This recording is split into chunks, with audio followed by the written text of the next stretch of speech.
Welcome to PP knowledge hub. Indian നവോത്ഥാന പ്രസ്ഥാനങ്ങളിൽ ഏറ്റവും പ്രധാനപ്പെട്ട പ്രസ്ഥാനങ്ങളിലൊന്നായ അലിഗഡ് പ്രസ്ഥാനത്തെക്കുറിച്ചാണ് നമ്മളിന്ന് ഡിസ്കസ് ചെയ്യാൻ പോകുന്നത്.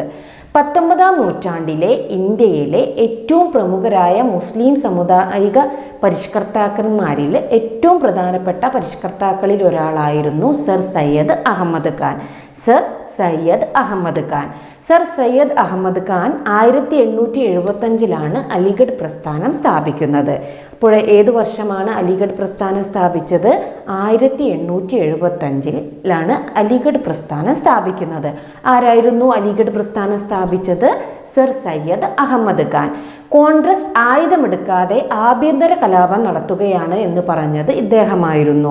സർ സയ്യദ് അഹമ്മദ് ഖാനാണ് കോൺഗ്രസ് ആയുധമെടുക്കാതെ ആഭ്യന്തര കലാപം നടത്തുകയാണ് എന്ന് പറഞ്ഞത്.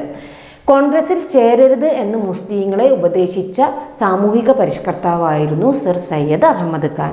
1875 അദ്ദേഹം അലിഗഡ് പ്രസ്ഥാനം സ്ഥാപിക്കുന്നത്.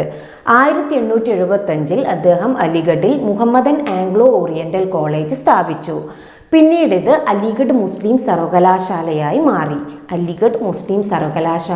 പിന്നീട് ഇത് മാറി. 1875 മുഹമ്മദൻ ആംഗ്ലോ ഓറിയന്റൽ കോളേജ് ആരംഭിക്കുന്നത്. ഈ മുഹമ്മദൻ ആംഗ്ലോ ഓറിയന്റൽ കോളേജാണ് പിന്നീട് അലിഗഡ് മുസ്ലിം സർവകലാശാലയായി മാറിയത്.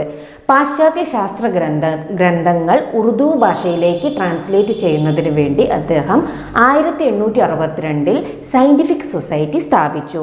അപ്പോൾ എന്തിനു വേണ്ടിയായിരുന്നു അദ്ദേഹം സയന്റിഫിക് സൊസൈറ്റി സ്ഥാപിച്ചത്? പാശ്ചാത്യ ശാസ്ത്ര ഗ്രന്ഥങ്ങൾ ഉറുദു ഭാഷയിലേക്ക് ട്രാൻസ്ലേറ്റ് ചെയ്യുന്നതിന് വേണ്ടി. ഏതു വർഷം? 1862 സയന്റിഫിക് സൊസൈറ്റി സ്ഥാപിച്ചു.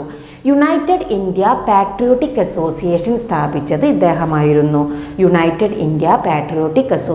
സ്ഥാപിച്ചത് സർ സയ്യദ് അഹമ്മദ് ഖാൻ. ഇത്രയുമാണ് സർ സയ്യദ് അഹമ്മദ് ഖാൻ എന്ന സാമൂഹിക പരിഷ്കർത്താവിനെ കുറിച്ചും അലിഗഡ് പ്രസ്ഥാനത്തെക്കുറിച്ചും നമ്മൾ അറിഞ്ഞിരിക്കേണ്ട കാര്യങ്ങൾ.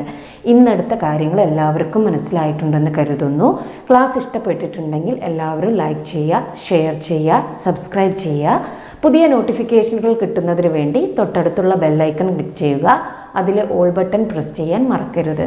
പുതിയൊരു ക്ലാസ്സുമായി വീണ്ടും കാണാം.